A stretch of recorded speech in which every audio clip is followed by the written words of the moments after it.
আসসালামু আলাইকুম সবাইকে। আশা করি সবাই ভালো আছেন। এফএস বাংলা হাউস ব্লকে আপনাদের আবারও একদিন স্বাগত জানাচ্ছি। তো আজকের দিনটা আমার সকাল থেকে দুপুর পর্যন্ত।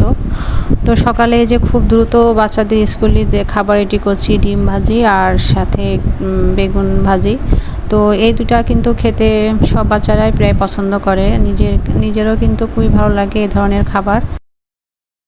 তো বেগুনটা আমি এভাবে ভেজে তার সাথে একটু পেঁয়াজ মরিচ কুচি করে কেটে ভেজে নিচ্ছি, তাহলে একটু খেতে টেস্ট হয়। তো খুব দ্রুত এই কাজগুলো সকাল সকাল সারা যায় বাচ্চাদের স্কুল দিয়ে এসে, তার সাথে আবার ভিডিওটা করতে হয়। তো যাই হোক, সকালে ব্যস্ততা একটু বেশিই থাকে, বাচ্চাদের যেহেতু স্কুলে পাঠাতে হবে। তো এই যে আমার বেগুন ভাজিটা শেষ, আর এখন আমি বাবুকে খাওয়াবো, তারপর স্কুলে নিয়ে যাব। তো এই যে আমার ভাজি আর ডিম ভাজিটাও হয়ে গেছে, আর এভাবে ভাত নিয়ে বসেছি এখন। আর দ্রুত একটু ওকে খাইয়ে দেবো, খাইয়ে দিয়ে আসবো, দিয়ে এসে আবার দুপুরে রান্না বান্না। তো সব সময় আসলে ব্যস্ততার মধ্যেই থাকতে হয়। তো তার সাথে নিজের ভিডিওটা একটু দেখি, তারপরে এডিট করা, সব কিছু কাজের ফাঁক দিয়ে করতে হয়। তো এভাবেই আসলে প্রতিদিনকার কাজ একটু একটু করতে হয়।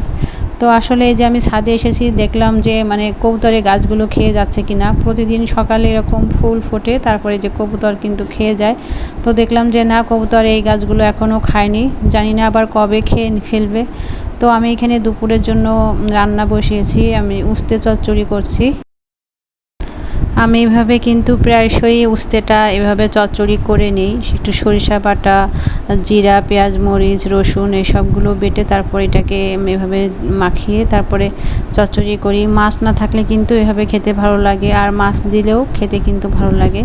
তো যাই হোক, ছোটো মাছ আমি এভাবে বেশিরভাগ মাছ ছাড়াই রান্না করি, কারণ মাছটা আমি বেশিরভাগ আলাদা চচ্চড়ি করি। তো এখানে যে মাছ দেয় না তা না, আসলে অনেক সময় দেয়া হয়। এই পাশে আমি এই যে বেগুন রান্না করব মাছ দিয়ে, তার জন্য এই যে আমি কিন্তু বেগুনটা এইভাবেই রান্না করি।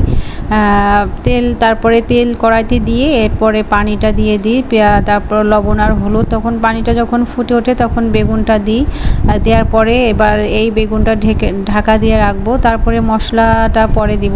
এভাবে রান্না করলে কিন্তু খুব ভালো লাগে খেতে। আর আমাদের অঞ্চলে কিন্তু বেগুনটা আমরা এভাবেই খাই। ঢাকনাটা খুলে এবার আমি একটু নাড়াচাড়া করে মশলা বাটাটা দিয়ে দিব। তো আজকে এ পর্যন্ত, আপনাদের সাথে আবারও আমার দেখা হবে নেক্সট ব্লগে। সেই পর্যন্ত আপনারা সবাই ভালো থাকবেন, সুস্থ থাকবেন। খোদা হাফেজ।